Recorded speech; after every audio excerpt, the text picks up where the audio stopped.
Once Claire sees her room set up, she can't say no, my mom said, her voice clear through the audio feed on my laptop. I froze, staring at the screen. I was sitting in a hotel room in Portland, Oregon, 1,500 miles away from my condo in Kansas City, Missouri. The business trip had taken me out of town for a week, and I had only 2 days left before heading home.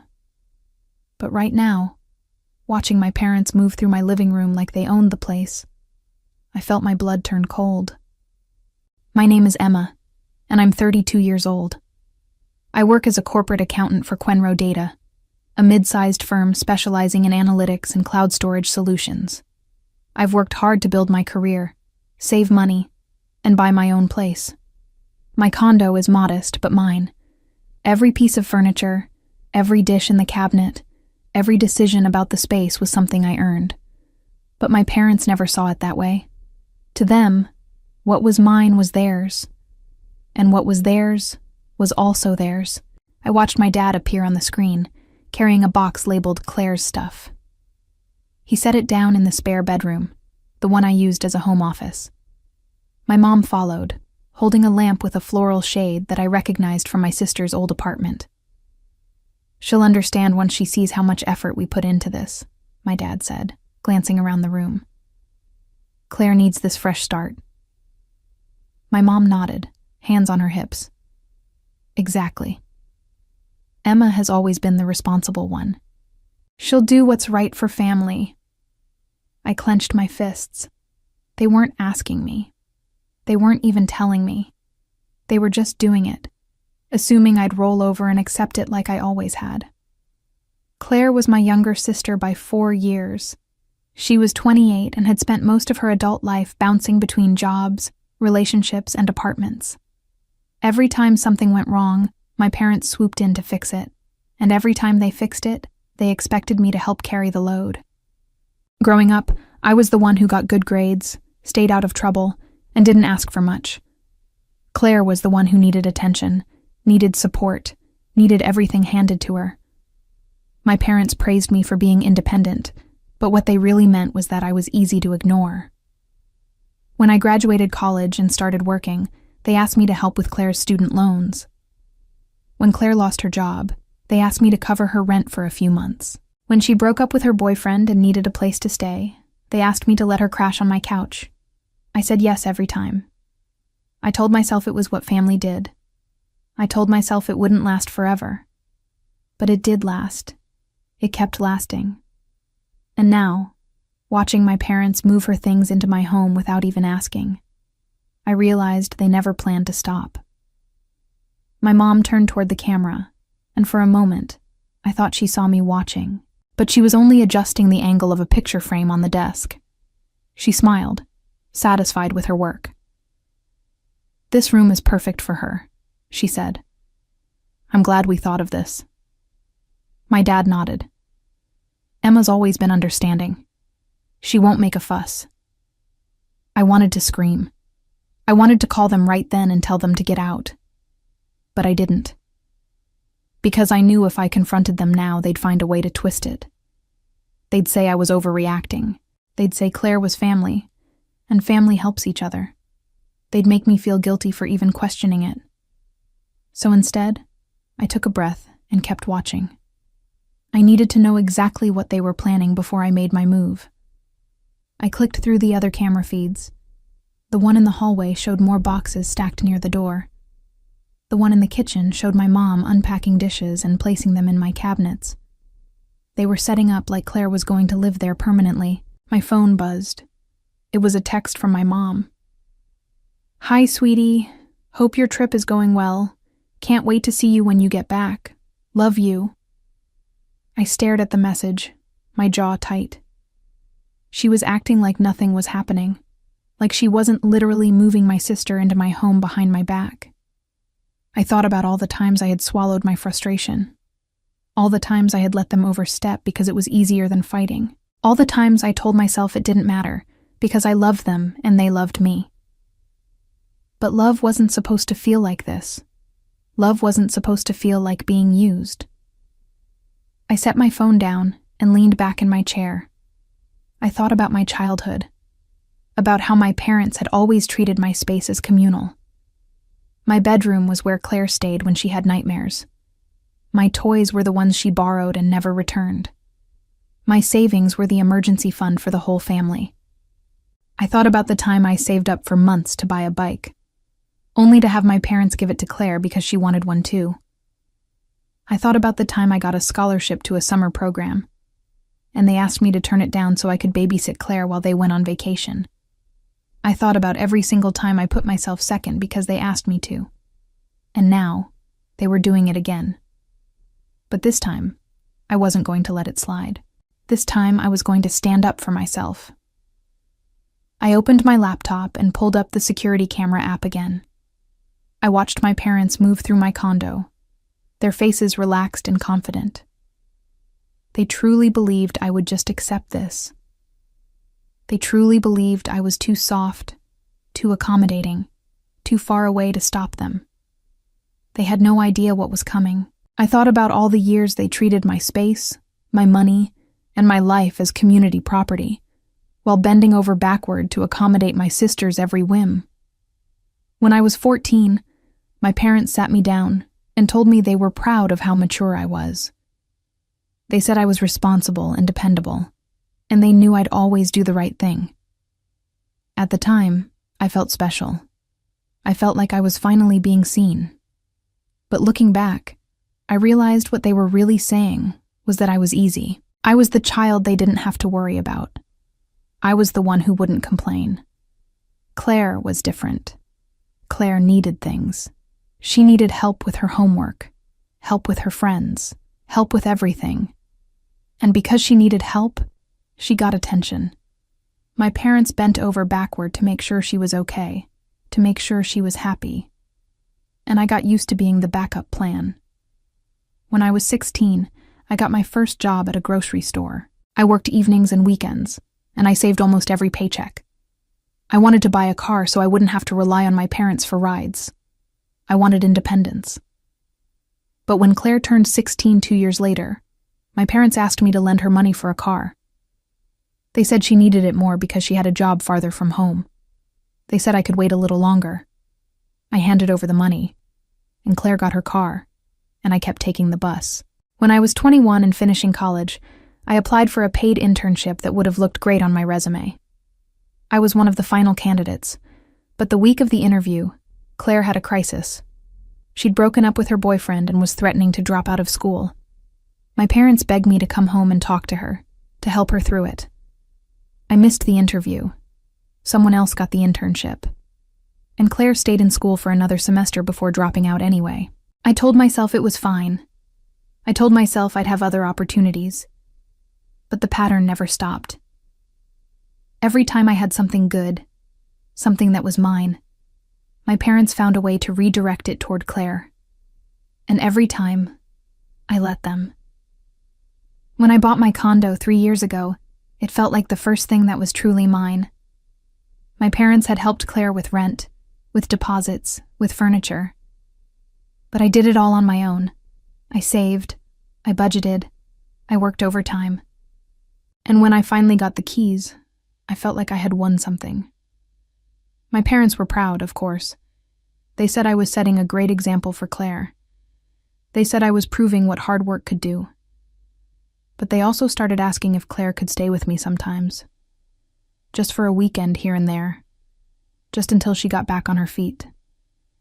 I said yes the first time, and the second time, and the third time. And now, watching them move her in permanently, I realized they had never stopped seeing my space as theirs. They had never stopped seeing my life as something they could rearrange to fit their needs. I closed my eyes and thought about the spare bedroom. I had set it up as a home office because I worked from home 2 days a week. I had a desk, a filing cabinet, a whiteboard for planning projects. It was organized and functional, and it was mine. But my parents didn't care. They saw an empty room and decided it was wasted space. They saw an opportunity to solve Claire's problems, and they took it. I opened my eyes and looked at the screen again. My mom was hanging curtains now, the kind with tiny flowers that Claire loved. My dad was assembling a bed frame, humming to himself like this was just another weekend project. They looked so comfortable, so sure of themselves. I wondered if they had even considered asking me, or if they just assumed I'd say yes, or if they knew I'd say no and decided to do it anyway. My phone buzzed again. Another text from my mom. "By the way, we're planning a little surprise for when you get home. Something to brighten your day." I laughed, but it wasn't a happy sound. A surprise. That's what they were calling this. I thought about responding. I thought about saying something vague and polite, something that would buy me time. But I didn't. I just set my phone down and kept watching. I thought about Claire and how she'd become so dependent on our parents. She never learned to stand on her own because she never had to. Every time she stumbled, they caught her. Every time she needed something, they provided it. And when they couldn't provide it themselves, they came to me. I thought about the last time Claire had stayed with me, about 6 months ago. She'd promised it would only be for a week. It turned into 3 weeks. She ate my food, used my streaming accounts, borrowed my clothes without asking. When she finally left, she took one of my favorite sweaters and never returned it. When I mentioned it to my mom, she said I was being petty. She said family shares, and I should be grateful I had a sister who wanted to spend time with me. I wasn't grateful. I was exhausted. And now they were doing it again. They were assuming I'd just accept it. They were counting on my guilt, on my sense of obligation, on my unwillingness to make waves. But I was done making myself small to accommodate them. I was done sacrificing my own happiness to keep the peace. I picked up my phone and opened my email. I needed help, and I knew exactly who to call. When they started discussing how to move her in before I got home, I realized they truly believed I was too soft or too far away to stop them. The next morning, I woke up early and checked the security feed again. My parents were back, this time with Claire in tow. She looked tired, her hair pulled back in a messy ponytail. She was carrying a suitcase, and my mom was pointing toward the spare bedroom with an excited smile. "This is going to be so good for you," my mom said, guiding Claire inside. "You'll have your own space, and Emma will love having you here." Claire hesitated. "Are you sure she's okay with this?" My dad waved a hand dismissively. "Of course she is. We wouldn't do this if we thought she'd mind." Claire bit her lip but didn't argue. She never argued with them. None of us did. I watched as they unpacked more boxes, as they hung Claire's clothes in the closet, as they set up her toiletries in the bathroom. They were moving fast, like they wanted to get it all done before I came home. And then I heard my mom say something that made my stomach turn. "We need to finish this before Emma gets back," she said, glancing at my dad. "Once everything's set up, she won't have a choice. She'll see how much work we put into it, and she'll feel bad if she says no." My dad nodded. "Exactly. She's too nice to kick Claire out once she's already here." I stared at the screen, my hands shaking. They knew I'd be upset. They knew I wouldn't want this. And they were doing it anyway because they thought I was too soft to fight back. They thought I'd just accept it. They thought I'd swallow my anger and make the best of it like I always did. But they were wrong. I grabbed my phone and opened my contacts. I scrolled until I found the number for Gregory, my lawyer. He'd helped me with the purchase of my condo, and he'd told me to call if I ever needed anything. I needed something now. I hit dial and waited. It rang twice before he picked up. "Emma," he said, his voice warm. "What can I do for you?" "I need help," I said, my voice steady. "My parents are moving my sister into my condo without my permission, and I need to make sure they can't stay." There was a pause. Then Gregory said, "Tell me everything." I explained the situation in detail. I told him about the security cameras, about the conversations I'd overheard, about the boxes and furniture they'd already moved in. I told him about the years of overstepping, about the pattern of putting Claire first, about how they'd ignored my boundaries over and over again. Gregory listened without interrupting. When I finished, he was quiet for a moment. "This is trespassing," he said finally. "They're occupying your property without your consent. We can absolutely handle this, but I need to know how far you're willing to go." "As far as it takes," I said. "I'm done letting them walk all over me." "Good," he said. "Here's what we're going to do." He outlined a plan. First, he'd draft a formal notice of trespass, stating that my parents and Claire were on my property without permission. Then, he'd prepare a lease violation agreement with financial penalties if they refused to leave. Finally, he'd contact the building manager to ensure enforcement. "The key," he said, "is documentation. You have the security footage, which is perfect. That proves they entered without permission and that you asked them to stop." "What if they argue that I gave them a key?" I asked. "Did you give them permission to use it for this purpose?" he asked. "No," I said. "I gave them a key for emergencies, not to move someone in." "Then we're good," he said. "Emergency access doesn't grant them the right to occupy the property or allow someone else to move in." "How long will this take?" I asked. "I can have the documents ready by this afternoon," he said. "When are you back in town?" "Tomorrow," I said. "I land at noon." "Perfect," he said. "I'll coordinate with your building manager. When you arrive, we'll serve them the documents and give them a deadline to leave." "What if they refuse?" I asked. "Then we escalate," he said. "But I don't think it'll come to that. Once they see you're serious, they'll back down." I wasn't so sure, but I appreciated his confidence. After the call, I sat in my hotel room and stared out the window. Portland was beautiful, with its trees and bridges and the gray sky that seemed to stretch on forever. But I barely noticed. My mind was back in Kansas City, back in my condo, back in the life I'd built for myself. I thought about the moment I signed the papers for the condo. I thought about the pride I felt, the sense of accomplishment. I thought about how hard I'd worked to get there, and I thought about how in just a few days, my parents had turned it into a battleground. I checked the security feed one more time. Claire was unpacking clothes now, hanging them carefully in the closet. My mom was making the bed, fluffing pillows and smoothing the comforter. My dad was installing a small bookshelf on the wall. They looked so content, so pleased with themselves. I thought about calling them, about trying one more time to reason with them, but I knew it wouldn't work. They'd dismiss me, tell me I was overreacting, promise to talk about it when I got home. And by the time I got home, it would be too late to change anything. No, I wasn't going to give them that chance. I was going to let them finish their little project. I was going to let them set up the entire room, let them feel accomplished and proud. And then I was going to pull the rug out from under them. I opened my laptop and started drafting an email to my supervisor, requesting an extra day off. I wanted to be rested and clear-headed when I got home. I wanted to be ready for whatever came next. Because this wasn't just about the condo anymore. This was about drawing a line.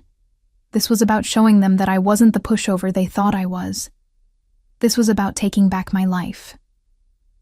I tried calling to confront them gently, but they ignored my questions, insisted I must have misunderstood, and kept pushing forward with their plan. After I finished speaking with Gregory, I felt a strange calm settle over me. He'd listened carefully, asked pointed questions about the security footage, and assured me we had options. He said he'd draft some documents and send them over by the end of the day. But first, he suggested I try reaching out to my parents directly. "Sometimes people back down when they realize they've been caught," he said. "Give them a chance to do the right thing." I wasn't optimistic, but I agreed. I ended the call and stared at my phone for a long moment before dialing my mom's number. She picked up on the third ring. "Hi, honey," How's Portland? It's fine, I said, keeping my voice light.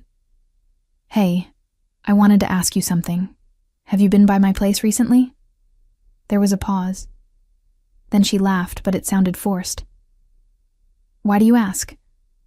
I got a notification from my security system, I said. It looked like someone was inside. Another pause. Oh, that. Yes, your dad and I stopped by to water your plants. I didn't have any plants. Right, I said slowly. And while you were there, did you happen to bring anything in? Like boxes or furniture? Boxes? She sounded confused, but I could hear the edge in her voice. No, sweetie. Why would we do that? Mom, I can see the footage. I know you've been setting up the spare bedroom. Silence. Then she sighed, and her tone shifted. Emma, listen, I didn't want to tell you like this, but Claire's been going through a really hard time. She lost her apartment, and she has nowhere else to go. We thought it would be easier if we just got her settled before you came home. That way you wouldn't have to worry about it. Easier for who? I asked, my voice sharp. For everyone, she said. You have the space, and Claire needs help. I know you'd want to do this for her. You didn't ask me. Because I knew you'd say yes, she said, and there was a hint of frustration in her voice now. You always do. You're family, Emma. This is what family does. I closed my eyes and took a breath. Mom, I need you to stop what you're doing and leave. I'll talk to Claire when I get home, but you can't just move her in without asking. Emma, you're overreacting, she said. We're almost done. Just let us finish, and you'll see it's not a big deal. It is a big deal, I said, my voice rising. It's my home, and I get to decide who lives there. Claire is your sister, my mom snapped. Are you really going to turn your back on her when she needs you most? I'm not turning my back on anyone, I said. But I'm also not going to let you bulldoze over my life. Bulldoze? Emma, we're trying to help you. You work so much, you're barely home. Having Claire there will be good for both of you. I wanted to scream. I wanted to tell her that I worked hard because I wanted a life of my own. Because I wanted to be independent. Because I didn't want to spend my entire existence cleaning up after Claire. But instead, I said, Mom, I need you to leave. Now. We'll talk about this when you get home, she said, her voice tight. I'm sure you'll feel differently once you see the room. And then she hung up. I stared at my phone, my heart pounding. She hadn't listened. She hadn't even tried. She dismissed everything I said and decided to keep going. I called my dad next. He picked up on the first ring. Emma, your mom told me you called, he said. Listen, I know this is a lot, but, Dad, I need you to stop, I interrupted. I don't want Claire living with me. I didn't agree to this. I understand, he said, his tone calm. But think about it from Claire's perspective. She's struggling, and we're just trying to give her a soft place to land. Then let her land at your house, I said. We don't have the space, he said. You know that. You have a 3-bedroom house. And we're using the spare rooms for storage and your mom's craft projects, he said. It's not practical. But it's practical to move her into my home without asking. Emma, you're being difficult, he said, and I could hear the frustration creeping into his voice. We're not asking you to do anything unreasonable. Claire will help with chores. She'll pay rent if she can, and she won't be a burden. That's not the point, I said. Then what is the point? He asked. The point is that you didn't ask me, I shouted. You just decided, and you assumed I'd go along with it. He sighed. Emma, we're trying to do what's best for the family. I thought you'd understand that. I do understand, I said, my voice shaking. I understand that you see me as someone who will always say yes, someone who will always put Claire first, someone who doesn't matter as much." "That's not true," he said, but there was no conviction in his voice. "It is true," I said, "and I'm done with it." There was a long silence. Then he said, "We'll talk about this when you get home." And he hung up. I sat there, staring at the wall, my chest tight with anger and frustration. They weren't listening. They didn't care. They were going to do what they wanted, and they expected me to fall in line. But I wasn't going to. I opened my laptop and checked the security feed again. My parents were still there, still unpacking, still setting up. Claire was sitting on the edge of the bed, looking uncertain, but not protesting. I took a screenshot of the feed and sent it to Gregory with a message. "They're not stopping. What do we do next?" His response came a few minutes later. "Perfect. Let them finish. The more they invest in this, the harder the fall will be. I'll have everything ready for when you get back." I leaned back in my chair and took a deep breath. This was really happening. I was really going through with it, and for the first time in years, I felt like I was in control. Then my mom told my dad not to worry because Emma always gives in, and that sentence alone pushed me from frustrated to absolutely done. The next day, I checked the security feed obsessively. I watched as my parents brought in more of Claire's things. A bookshelf, a television, even a small couch for the corner of the room. They were transforming my home office into a fully furnished bedroom, and they were doing it with a confidence that made my blood boil. At one point, I heard my dad say, "Do you think she'll really be that upset?" My mom laughed. "Emma, no. She'll huff and puff for a day or two, but she'll get over it. She always does." "Are you sure?" my dad asked. She sounded pretty mad on the phone. "She'll be fine," my mom said, waving a hand dismissively. "Emma always gives in. She just needs time to cool off." That sentence hit me like a punch to the gut. Emma always gives in. It wasn't just an observation. It was an expectation. It was a strategy. They were counting on me to roll over, to accept this, to make their lives easier at the expense of my own. And the worst part was, they were right. I had always given in. Every time they asked for something, every time they pushed a little further, I said yes. I told myself it was because I loved them, because I wanted to help, because I was being a good daughter and a good sister. But really, I was just being a doormat. I thought about all the times I'd put Claire first, the time I missed my college graduation party because she needed a ride to the airport, the time I canceled a vacation because she was going through a breakup and needed someone to talk to, the time I lent her money that she never paid back because my parents said it wasn't worth the fight. I thought about all the times I'd told myself it didn't matter, that it was just one more thing, that I could handle it. But it did matter. It mattered every single time. I thought about my friend Bethany, who I'd met at work a few years ago. She'd grown up with a similar family dynamic, always expected to sacrifice for her siblings, always expected to be the responsible one. She'd finally drawn a line when her brother tried to move in with her without asking. "It was the hardest thing I ever did," she'd told me over lunch one day. "My family didn't speak to me for months, but I had to do it. I had to show them that my life wasn't theirs to control."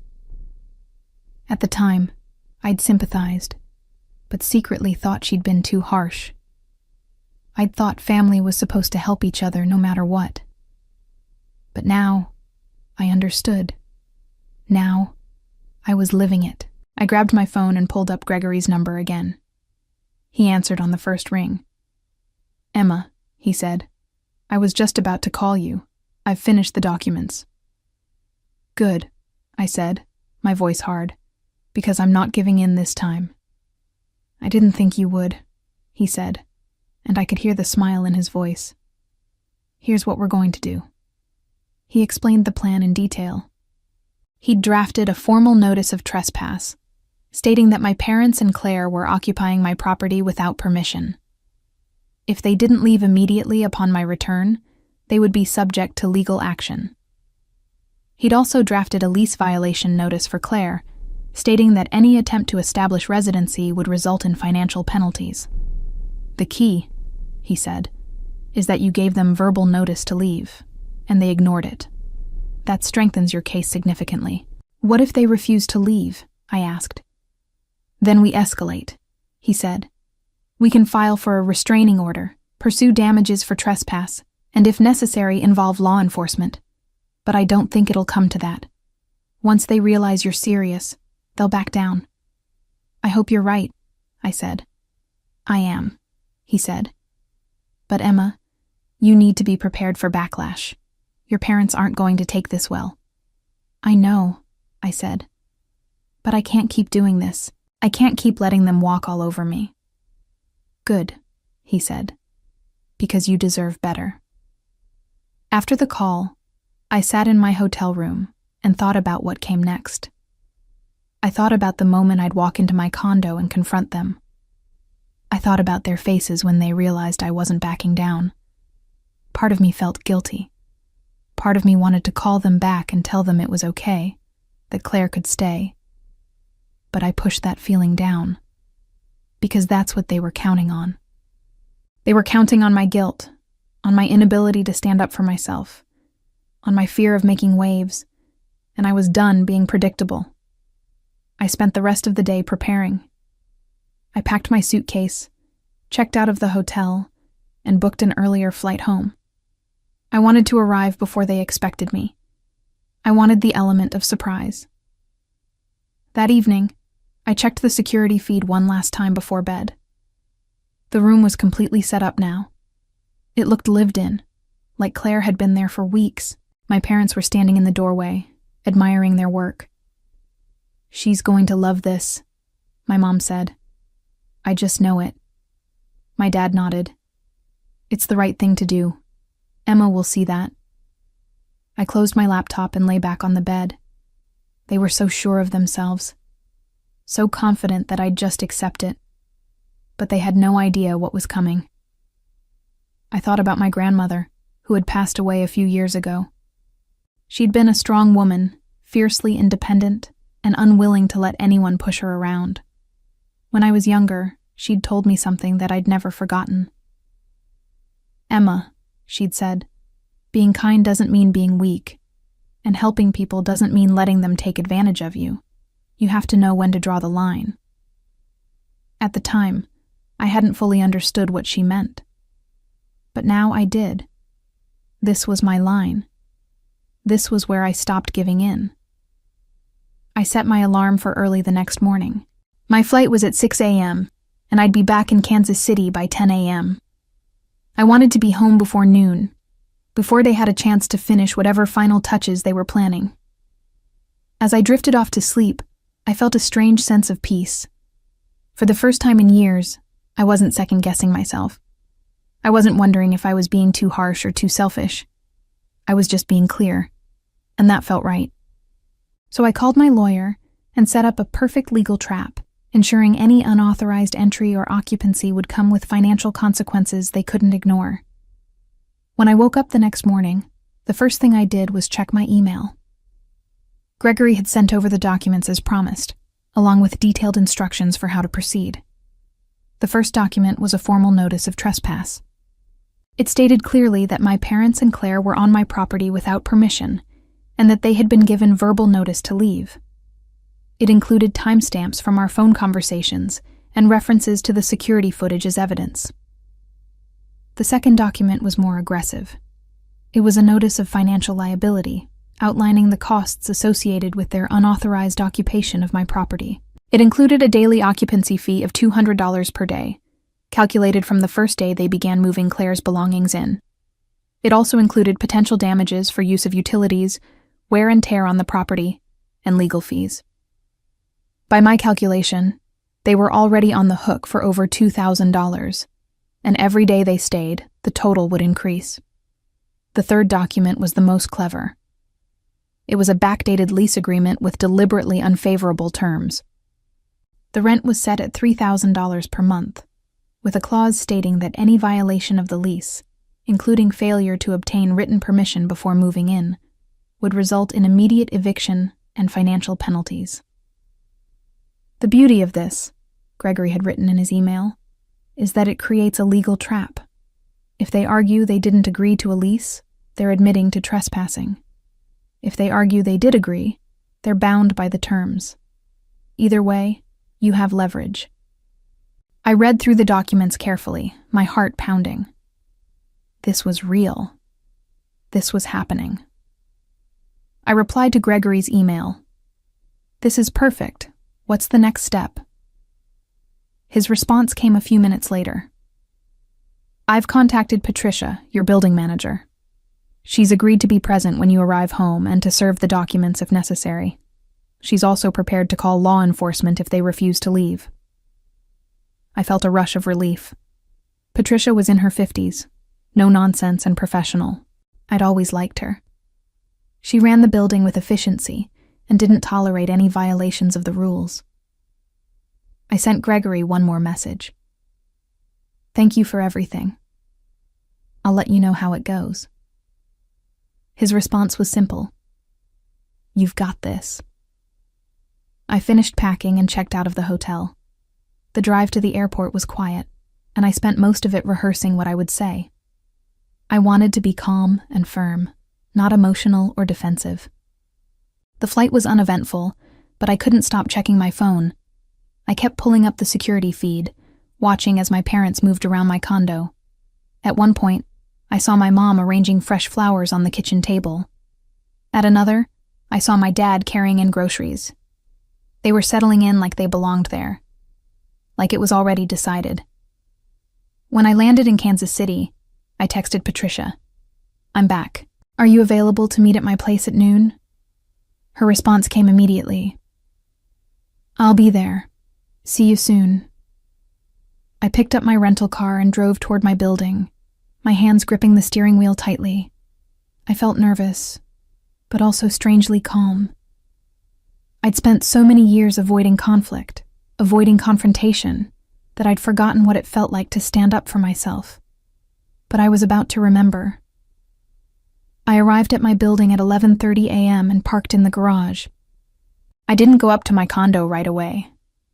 Instead, I sat in the car and pulled up the security feed one more time.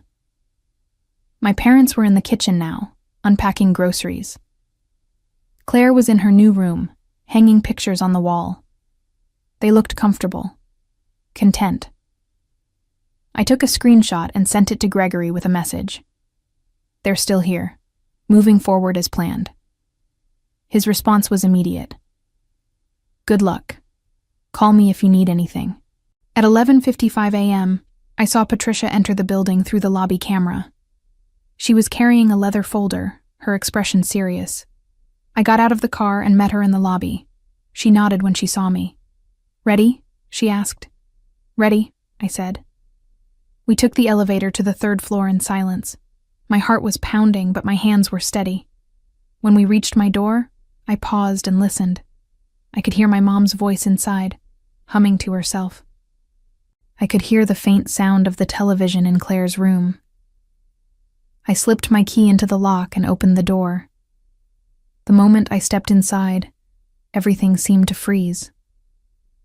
My mom was standing at the stove, stirring something in a pot. My dad was setting the table. Claire was on the couch, scrolling through her phone. They all looked up at the same time, their expressions shifting from surprise to confusion. "Emma," my mom said, her voice too bright. "You're home early. We were just—" "I know what you were doing," I said, stepping inside. Patricia followed behind me, and my parents' smiles faltered. "Who's this?" my dad asked, his tone wary. "This is Patricia, the building manager," I said, "and she's here to deliver some documents." Patricia stepped forward and handed my dad the leather folder. "You're currently occupying this property without the owner's permission," she said, her voice firm. "These documents outline your legal obligations and the consequences of remaining here." My dad opened the folder, his face going pale. My mom moved to his side, reading over his shoulder. Their expressions shifted from confusion to shock to anger. "What is this?" my mom demanded, looking at me. "Emma, this is ridiculous." "It's not ridiculous," I said. "It's the law. You're trespassing, and I'm giving you formal notice to leave." "Trespassing?" my dad said, his voice rising. "We're your parents. We were helping you." "You weren't helping me," I said. "You were helping yourselves. And I told you to stop, but you didn't listen." Claire stood up from the couch, her face pale. "Emma, I didn't know—" "Yes, you did," I interrupted. "You knew I didn't agree to this. You knew my parents were doing this behind my back, and you went along with it anyway." "I didn't have anywhere else to go," she said, her voice trembling. "That's not my problem," I said, and the words felt like breaking glass. "I'm sorry you're struggling, Claire. I really am. But that doesn't give you the right to take over my home." My mom's face twisted with anger. "How can you be so selfish? She's your sister." "And this is my home," I said. "You don't get to decide how I use it." "We put so much work into this," my mom said, gesturing toward the spare bedroom. "We spent days setting up that room for her, and you're just going to throw it all away?" "I didn't ask you to do that," I said. "You did it because you thought I'd give in. You did it because you thought I was too soft to fight back." "We did it because we love you," my dad said, his voice softer now. "We thought you'd want to help." "Then you should have asked," I said. "But you didn't. You just assumed." Patricia cleared her throat. "According to the documents, you have until 6 p.m. today to remove all belongings and vacate the premises. Failure to comply will result in legal action and financial penalties totaling over $2,000, with an additional $200 per day for each day you remain." The room went silent. My parents stared at Patricia, then at me, their faces a mixture of shock and disbelief. "You can't be serious," my mom said, her voice barely a whisper. "I'm completely serious," I said. "You had every chance to stop this. I called you. I told you to leave, and you ignored me." My dad looked down at the documents again, his hands shaking. "These fees, Emma, this is thousands of dollars." "I know," I said. "And if you don't leave by 6 p.m., it'll be even more." My mom's eyes filled with tears. "Emma, please, don't do this." But I held firm, because this wasn't just about the condo anymore. This was about respect. This was about boundaries. This was about showing them that I mattered. While they proudly walked into my condo with boxes, I watched the security feed as they triggered every clause of the agreement I'd prepared. After Patricia left, the silence in my condo was deafening. My parents stood frozen, the documents clutched in my dad's hands. Claire sat back down on the couch, her face buried in her hands. I walked to the kitchen and poured myself a glass of water, trying to steady my nerves. My hands were shaking slightly, but I felt a strange sense of calm. I'd done it. I'd stood up to them.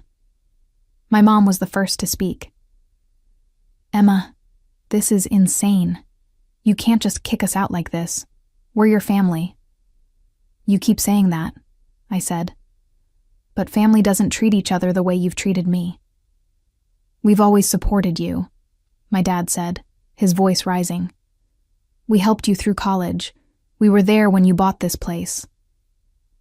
"You helped Claire through college," I corrected. "You paid for her tuition, her apartment, her car. I paid for all of that myself with loans and scholarships. And when I bought this place, you were there, but only because you thought it would eventually be useful for Claire." "That's not true," my mom said, but her voice wavered. "It is true," I said.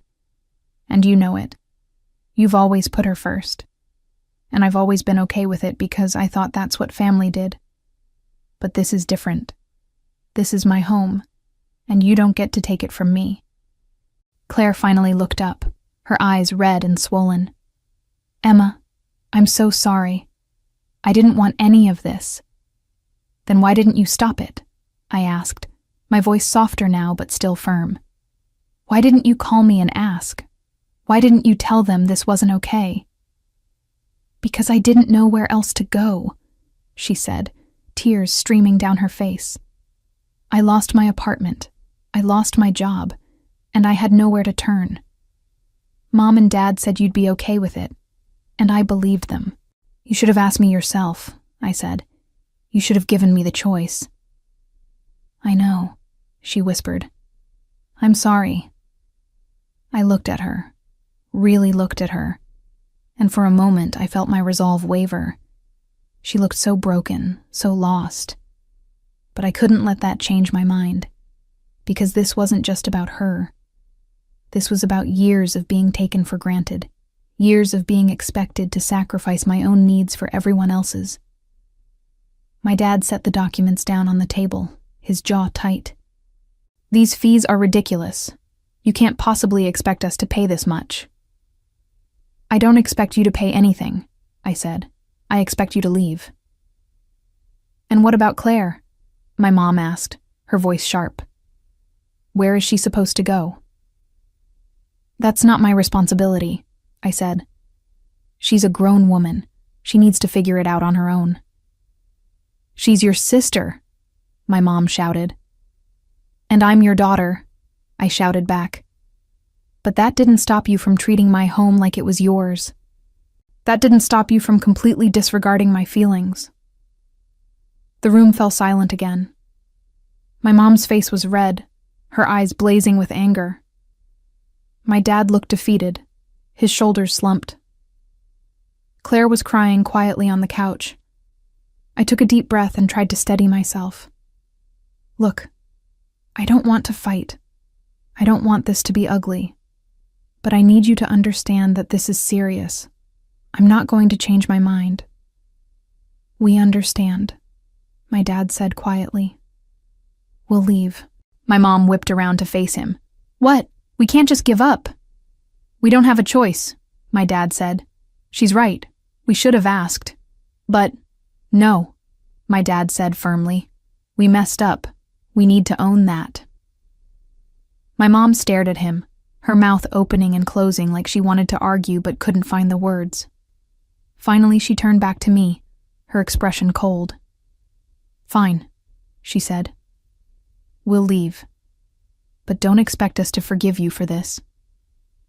"I'm not asking for forgiveness," I said. "I'm asking for respect, and if you can't give me that, then maybe we need some distance." She didn't respond. She just turned and walked into the spare bedroom, where I could hear her opening drawers and throwing things into boxes. Claire stood up slowly and looked at me, her face still wet with tears. "I really am sorry, Emma. I never wanted to hurt you." "I believe you," I said. "But that doesn't change what happened." She nodded and followed my mom into the bedroom. My dad lingered for a moment, looking at me with an expression I couldn't quite read. "I'm sorry, Emma," he said quietly. "We should have done this differently." "Yes," I said. "You should have." He nodded and turned to help pack. I stood in the middle of my living room, watching them move through my space, and I felt an odd mixture of relief and sadness. This was necessary, but it still hurt. Their panic began when the building manager, with legal documents in hand, informed them they were trespassing and liable for all associated fees. Over the next few hours, my parents worked quickly to pack up Claire's things. They moved through the condo in tense silence, avoiding eye contact with me. I stayed out of their way, sitting in the living room and occasionally checking my phone. Gregory had texted me, "How's it going?" I replied, "They're packing now. Should be out by 6 p.m. "Good. Let me know if you need anything." I set my phone down and watched as my dad carried boxes out to their car. My mom was in the bedroom, disassembling the bed frame they'd put together just days before. Claire was in the bathroom, packing up her toiletries, At one point, my mom emerged from the bedroom, her face flushed and her hair disheveled. "I can't believe you're doing this," she said, her voice shaking. "I can't believe you'd choose a piece of property over your own sister." "This isn't about property," I said. "This is about boundaries. This is about respect." "Respect?" she scoffed. "You don't respect your family. You don't respect everything we've done for you." "Everything you've done for me?" I repeated, my voice rising.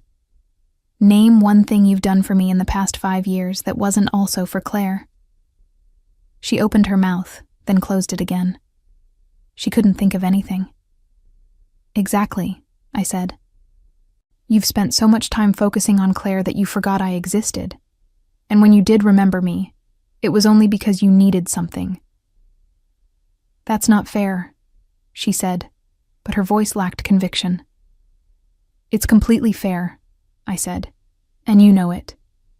She stared at me for a long moment, then turned and went back into the bedroom without another word. By 5 p.m., most of Claire's things were packed. My dad was loading the last of the boxes into their car, and my mom was doing a final sweep of the room to make sure they hadn't left anything behind. Claire came out of the bathroom, her bag slung over her shoulder. She looked exhausted, her eyes puffy from crying. She stopped in front of me, biting her lip. "Emma," she said quietly, "I know I messed up. I know I should have handled this differently. But I hope someday you can forgive me." I looked at her, at the little sister I'd spent so much of my life protecting and sacrificing for. Part of me wanted to tell her it was okay, that we could work through this. But I couldn't. Not yet. "I hope so too," I said. "But right now, I need space. I need time to figure out how I feel about all of this."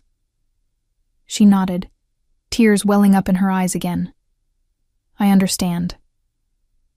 She turned and walked out the door, leaving me alone in the living room. My dad came back inside one last time, checking to make sure they'd gotten everything. He paused in the doorway, looking at me with a mixture of sadness and regret. "I really am sorry, Emma," he said. "I know we let you down." "You did," I said. "But if you really mean that, then maybe we can work through it, eventually." He nodded. "I hope so." And then he was gone. My mom was the last to leave. She stood in the doorway, her arms crossed over her chest. Her expression was hard, angry. "I hope you're happy," she said coldly. "I'm not," I said, "but I will be." She shook her head and walked out, slamming the door behind her. I stood there for a moment, staring at the closed door. Then I walked over and locked it. The condo was silent. I walked through each room, checking to make sure they'd taken everything. The spare bedroom was empty now, stripped of all the furniture and decorations they'd brought in. It looked bare and sad, but it was mine again. I opened the windows to let in some fresh air, trying to wash away the tension that still hung in the space. My phone buzzed. It was a text from Patricia. "I saw them leave. Are you okay?" I typed back, "I'm okay. Thank you for your help." "Anytime. Let me know if you need anything else." I set my phone down and sank onto the couch. I felt drained, emotionally exhausted. But I also felt something else, something I hadn't felt in a long time. I felt free. As they scrambled to explain themselves, I sat calmly in my hotel room, finally knowing they'd think twice before interfering in my life ever again. The days following their departure were strange. My condo felt different, quieter, emptier, but also lighter. I spent the first evening just sitting on the couch, processing everything that had happened. My phone buzzed with a text from my mom. "I hope you realize what you've done. You've torn this family apart." I stared at the message for a long moment, then blocked her number. I did the same with my dad's number and Claire's. I needed space. I needed time to heal without them trying to guilt me into backing down. Over the next few days, I heard from extended family members and mutual friends. Word had spread quickly about what happened, and opinions were divided. My aunt called to tell me I'd been too harsh. "Family forgives, Emma," she said. "You should have just let Claire stay." I thanked her for her concern and ended the call. My cousin texted to say she understood. "I've been there," she wrote. "Sometimes you have to draw a line. Good for you." That message meant more to me than I expected. Gregory checked in regularly. "How are you holding up?" "Better than I thought," I told him. "It was hard, but it was necessary." "You did the right thing," he said. "Don't let anyone make you feel otherwise." I threw myself into work, grateful for the distraction. My colleagues noticed I seemed more focused, more confident. My boss commented that I seemed different. "In a good way," she clarified. "You seem more sure of yourself." I smiled. "I feel more sure of myself." A few weeks later, I received a letter in the mail. It was from Claire. I hesitated before opening it, unsure if I was ready to read whatever she had to say. Inside was a handwritten note. "Emma, I know you probably don't want to hear from me, but I needed to write this. I'm sorry for everything. I should have stood up to Mom and Dad. I should have asked you directly. I was scared and desperate, and I let them convince me it would be okay. I know now that it wasn't. I found a small apartment and I'm working 2 jobs to make ends meet. It's hard, but I'm doing it on my own. I'm learning what it means to be independent. I hope someday we can talk again. I miss you. Love, Claire." I read the letter twice, then set it aside. I wasn't ready to respond yet, but I was glad she'd written it. Maybe someday we'd be able to rebuild our relationship, but it would have to be on my terms. A month passed, then 2. I started redecorating the spare bedroom, turning it into a real home office with new furniture and better lighting. Every change I made felt like reclaiming the space, making it truly mine. I joined a book club and started going to yoga classes. I reconnected with friends I'd lost touch with over the years. I realized how much of my life I'd put on hold to accommodate my family's needs. One evening, I was sitting on my balcony with a glass of wine, watching the sunset, when my phone rang. It was my dad. His number wasn't blocked because I'd unblocked it a few days earlier, curious if he'd reach out. I answered. "Emma," he said, his voice tentative. "I wasn't sure you'd pick up." "I wasn't sure I would either," I said. "I've been thinking a lot about what happened," he said. "Your mom and I, we've been talking. We were wrong. We shouldn't have done what we did." "No, you shouldn't have," I said. "Claire's struggling," he said. "But she's figuring it out. And I think it's been good for her. She needed to learn to stand on her own." "She did," I said. "And we needed to learn to respect your boundaries," he continued. "I know it's going to take time to rebuild trust, but I wanted you to know that we're trying to do better." I was quiet for a moment, processing his words. "I appreciate that, Dad, but I'm not ready to go back to the way things were."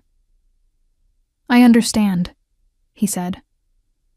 "I just wanted you to know that we're here when you're ready." "Okay," I said. We talked for a few more minutes, keeping the conversation light. When we hung up, I felt a small sense of hope. Maybe, eventually, we could find a new normal, but it would have to be built on respect and boundaries, not guilt and obligation. Over the following months, my parents made slow but genuine efforts to respect my space. They didn't push. They didn't demand. They simply let me know they were there if I needed them. Claire and I eventually had coffee together. It was awkward at first, but we talked honestly about what had happened. She'd grown a lot in the months since she'd moved out. She was still struggling, but she was proud of her independence. "I needed this," she admitted. I needed to learn that I couldn't always rely on other people to fix my problems. "I'm glad you're figuring it out," I said. We weren't back to being close, but we were finding our way to a new relationship, one based on mutual respect rather than expectation. As for me, I continued building the life I wanted. I got a promotion at work. I traveled to places I'd always wanted to see. I dated, casually at first, then more seriously. I filled my home with things that made me happy. And every time I walked through my door, I felt a deep sense of pride. This was my space, my life, my choice. It took months for my parents to fully understand the consequences of their actions. They'd depleted their savings trying to help Claire get back on her feet after I'd cut them off. They'd lost the easy access to me, the reliable daughter who always said yes. Their relationship with me was strained, and they had to work to rebuild it from scratch. Claire struggled in her studio apartment, working long hours and learning what it meant to support herself without a safety net. It was hard for her, but it was also transforming her into someone stronger, someone who didn't need to rely on others to solve her problems. As for me, I thrived. I became more confident in my decisions, more protective of my boundaries, more certain of my worth. I filled my life with people who respected me, who valued me, who didn't see me as a resource to be used. Looking back on everything that happened, I realized that standing up for myself wasn't just about protecting my home. It was about protecting my dignity, my autonomy, my right to live my own life. And while the journey had been painful, it had also been necessary. Because sometimes the only way to show people you matter is to stop letting them treat you like you don't.